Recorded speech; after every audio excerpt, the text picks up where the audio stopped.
right, well, here is an example of a completed, or I should say, kind of completed, it could be perfected and made better, electric circuit vehicle.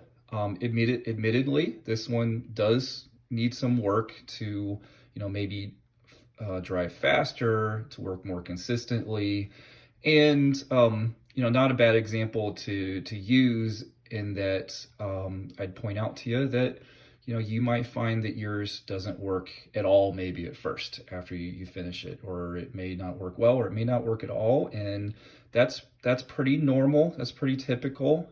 So remember, you just got to tweak and keep working with it and keep problem solving and maybe even redesign at some point, and then who knows, maybe it's working really awesome by the end.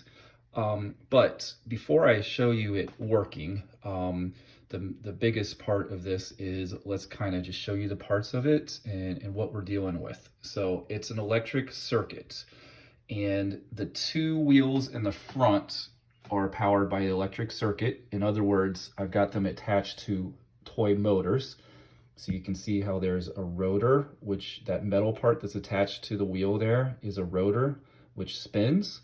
And so the wheel spins on it. And then same thing over here, this wheel is on the rotor of a motor in it. It will cause it to spin. And those two motors are in series with a switch and a battery.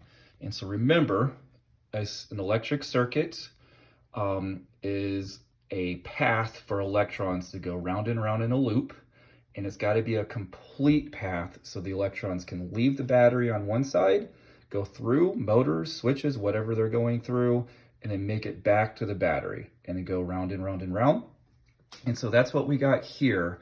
I have a simple series circuit, so there's only one path for the electrons. And those electrons, or that electric current, will go through one switch. Here's my switch right here. And on that same path are two motors.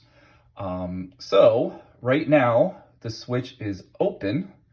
And so if you remember open switches, what does that mean? That means that currently there is no path for the electric current through that switch. There's no path.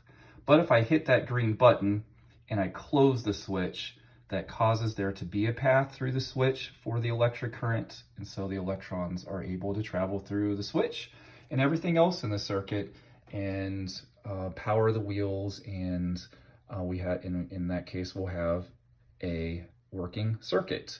So I'm going to go ahead and give this a shot. I'm going to go ahead and turn it this way and close that switch, and we'll see if this thing will travel. And again, this is definitely one. I need better aligned wheels. I maybe just need a better design in general. But it will work. Let's see if that comes true, if it does work. And there it goes. You see it travel there. I'm gonna back it up. And oh, now let's see, that's the consistency that's causing it to be an issue. And now it's working.